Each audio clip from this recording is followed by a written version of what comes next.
Hi, I'm Alisa Lamal, Legal Content Specialist at Krause Financial Services. I'm joined today by a wonderful guest, Susan Chalgian.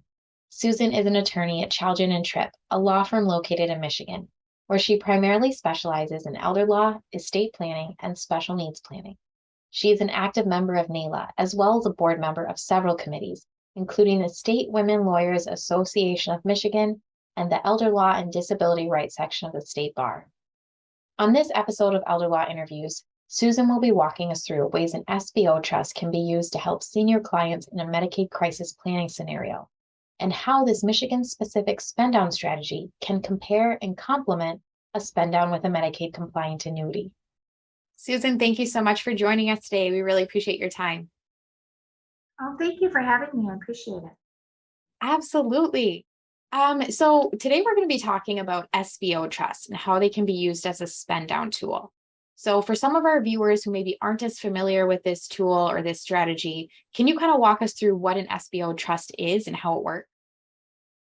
Sure. So I typically say with Medicaid planning, it's like a shell game. A lot of times we're just moving assets around to play by the rules and get the best advantage possible. So an SBO trust is something that Medicaid policy specifically allows as a non-countable asset if it's created correctly. So our goal is to simply create a trust that's written within the means of the definition and policy to allow for the assets that are moved into that trust to be non-countable. Effectively, what that does is it takes you from a larger countable amount of assets to a smaller countable assets, and that's going to make you eligible for the program faster. The different things that the SBO trust has to do, there really isn't a lot in policy, but implied, we've got a written document. It's going to restrict access. It's going to stay in the ownership of the spouse specifically. So it's for the benefit of the spouse and it's within their net worth. It's just not available to them. Okay. So kind of similar to a Medicaid compliant annuity, but with its own perks. So how common are these sole benefit trusts or Medicaid compliant annuities when it comes to being a part of a client's crisis spend down plan? Very common. I mean, when you're seeing an attorney, you usually have assets over a certain amount. If you're already eligible, if you're very close to eligible, then my consultation is going to be this is how you quickly become eligible or how you do the application. But if I'm involved in the planning, you usually have excess assets that are over a number that you're just going to buy a funeral with. And in that sense, we're probably talking about using one of those two buckets, the Medicaid compliant annuity or the SBO trust or both, to do a plan. So very, very common. What are you looking at then when you're meeting with these clients? Like, what are the primary advantages of using an SVO trust versus a Medicaid compliant annuity? That's a really great question because it does come down to the way that the assets are. So the huge bonus of an SBO trust is that it can take assets that aren't liquid. So for example, the family is eligible except for this cottage they have up north. SBO trust can take ownership over a deed and the property can stay property and still be protected, something an annuity can't do. The huge advantage of a Medicaid compliant annuity is that they can take access of a retirement account and keep it qualified fund. So something about a trust is that if it takes ownership over that kind of an account, it will trigger that to be a full surrender of a retirement account, which means tax consequences for all the assets inside. And that can be a huge hit to a plan. So with a Medicaid compliant annuity, those retirement assets are protected. So knowing exactly what the assets are and then being able to put them into the two right buckets is going to be very valuable to the client. Absolutely. I think that definitely is going to be a good determining factor. So when you're working with a client, is there anything specific? I know you touched on how the assets were held, whether they're in real estate or otherwise. Is there anything else specific that you're looking for to help you determine whether an SBO trust or an MCA is more appropriate for a client? Other factors that are circumstantial of the client themselves or the spouse themselves. So one thing about a Medicaid compliant annuity is it's going to pay out over a specific period of time and not be available for potentially a longer period of time. An SBO trust that can be restricted tighter but then available sooner. So depending on what fits for your community spouse. For example, I use the retirement accounts for my Medicaid compliant annuities because of the tax benefits to that. And I also know that most people weren't going to touch their retirement as quickly as they would, say, a cash account. So that retirement can be spread out over a few years to pay back, and my spouse isn't going to be hindered by the restriction. Whereas if they have $120,000 in cash, they might want to just drop it into a trust that can pay it back to them within a year, so that if something comes up for them, they have access to that cash very quickly. Okay, that makes sense. What about when it comes to drafting the SVO trust? Let's dive into that a little bit. Are there any specific items or specific clauses that you include with your trust to kind of provide better protection for your clients? Yes. So one big one is obviously the protection of how much time you're going to have that is unavailable to you, because that's what gets you eligible for the program. I like to use a conservative 6 months as my timeline, basically. If it's a really messy trust, I might do 8 months, but it has to be under a year so they can get their distributions within annual payment. For me, the reason I use a more conservative number is I want them to be able to apply, handle any cleanup appeals, and still have that restricted amount, because that's what they're looking for when they're reviewing it for Medicaid eligibility. As soon as the approval is clean and gone through, then I can have that trust be available again and pay out distribution.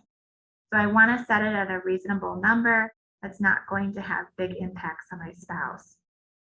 One thing that I do write into the trust, though, is after that period of time has passed, the access can be accelerated. So the trust itself has to pay out in required minimum distributions over the spouse's lifetime. That's a requirement in policy. Similar to a annuity, but not monthly. It doesn't have to be monthly, so they can do annual payments. Okay, well, that's great, but I have the flexibility to add into my trust that I could pay more than the required minimum distribution. It doesn't have to be those equal monthly payments like an annuity would be. So in a sense, I could get them eligible, have it restricted for 6 months, and then in the 7th month, I could technically give it all back and say, okay, now that trust goes away and my spouse has everything they need. Probably wouldn't do that, because kind of like spitting in the face of Medicaid if I use this trick. So I usually like to have that language in there for circumstances like the nursing home spouse died. It doesn't make sense to continue to be eligible for Medicaid, or circumstances of change in a community spouse needs more support. So that clause is in there and can be used whatever is appropriate, but it's really nice to have that additional ability to access more money in the trust. Okay, that's really good information. I wasn't aware of some of that. So what about naming a trustee of an SBO trust? What happens if the trustee doesn't fulfill the obligations, doesn't act accordingly, and who are you naming? So it's actually an interesting point when you compare the two, because the annuity comes with a professional who's going to do the job you asked of them to the T, right?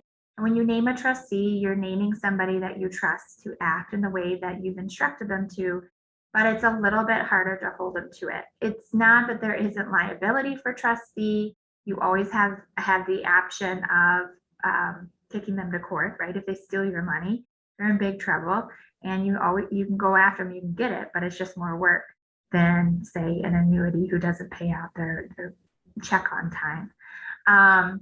So there's that situation. A lot of times people are naming someone that's very close to them, typically a child, someone who's involved in understanding the Medicaid process. So in the sense of they know why it's happening, they know the attorney is going to tell them, you need to do this, you need to do that, you need to do this, and then the trust is closed. And so it's very guided by the attorney, because it's such a temporary quick fix to the Medicaid issue. It's not really a long-term estate plan. It doesn't have the same kind of burden on the kid, if you will. So a lot of times they're picking somebody like that, but they can pick anyone they want. It just can't be themselves, and it shouldn't be the nursing home spouse or the sick applicant spouse either. But otherwise, they have the discretion to choose who they want, and they can be pretty, it's all discretionary.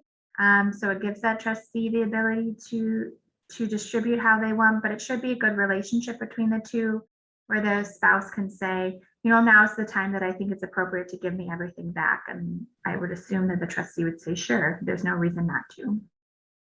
Okay. And we had spoken before too. Do they need to be in the same state, the trustee and the Medicaid applicant, or can they be across the country? Yes, thanks for reminding me that. That's a good point. These days with finances, it's so easy for a trustee to be somebody who's not available one-on-one. So we do have a lot of people name a kid who might not be in the exact state, but is involved, is capable of using technology. So it makes it very easy for them to distribute money to the spouse, to talk with the attorney, and all of those things that would come with it. Doesn't make a difference that they're far away. Perfect. With either of these spend down strategies, whether it's with the annuity or the SVO trust, are you receiving any sort of increased scrutiny or any sort of pushback from the Medicaid Department with either of these strategies? As of right now, I really am not. There's something to be said about the fact that we're in a public health emergency, so they've probably got plenty on their plates instead of dealing with these issues. Maybe that'll change in the next year. But as of right now, the SBO Trust, since they had a little bit of a rocky period in Michigan, they've really settled back into normal use, and I haven't had any pushback on my trusts at all. As far as the annuities, I've found that to be very consistent. The only time I might want to be careful with them is depending on who I'm using. I want to make sure it's somebody that they're comfortable with and the terms of the contract are good. And so that's why I want some knowledge about the provider so that I know that my contract will pass. But otherwise, as long as they meet the requirements, they aren't getting any pushback. Excellent. We love hearing that. It's great news. Yeah, we do too. So you had just touched on this a little bit. So SBO trusts have some history in the courts with how they've been treated by the department.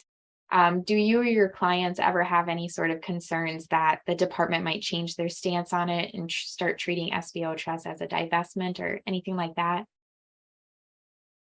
I mean, not even relevant to just the trusts. I think what happened with SBO Trust is just a good example for myself and clients to be well aware that unfortunately the department might not always act as expected. To me, that was, and how the court hearing turned out is they just didn't follow their own policy. And it took over 4 years to hold them accountable to that, which is terrible. And for clients, that can have a really, really negative impact. And for attorneys who are trying their best to plan within the laws that are there, there's no way that they could ever anticipate that problem. So it just gives me the forewarning to talk to my clients about what the situation is with the department, is that there's always a chance that they just don't do what they're supposed to do and we have to deal with it. But as far as the trusts themselves, I don't worry too much about those because they could always do that to something else. They could attack anything at any time. They don't like the trusts because I think they're very easy and they're very useful in Medicaid planning. So maybe it's an easier target in that sense, but we've already won on that issue. So they'd have to find another issue. They've raised whether they think it's divestment, but I don't see a legal argument to be made there that it would be divestment to transfer something to a spouse. It's clearly right there in policy that it's allowed. So you're just kind of setting yourself up to say if they create a hurdle out of thin air, then we have to work with it. But otherwise, as far as the plan that we have in front of us, it's legal, it works. If we get surprised, we get surprised, but it could have been any. That's true. And that's sometimes part of the risk is that the policy can change at any time, but as long as it's working right now, that's perfect. Yeah. And if the policy changes, they have to tell us about it, but it's the interpretation sometimes that they just change without warning. That's where it's scary. Well, Susan, thank you so much for being here today. I think the information you included in this interview is going to be very valuable to our viewers. For anybody watching that would like to get in touch with you or has some more questions about using these trusts, how can they find you? So our website is mi like Michigan elderlaw.com, and you can always reach out. My email is just going to be schalgian, my last name, at mielderlaw.com. So I'm happy to answer emails, phone calls. Anyone at our office is willing to do so as well. We really specialize in this area, so if anyone has those issues, we're happy to help as much as we can. Perfect. Thank you very much for your time. We really appreciate it. And we will link your contact information at the end of this interview. Thank you so much, Susan. Thank you. Bye.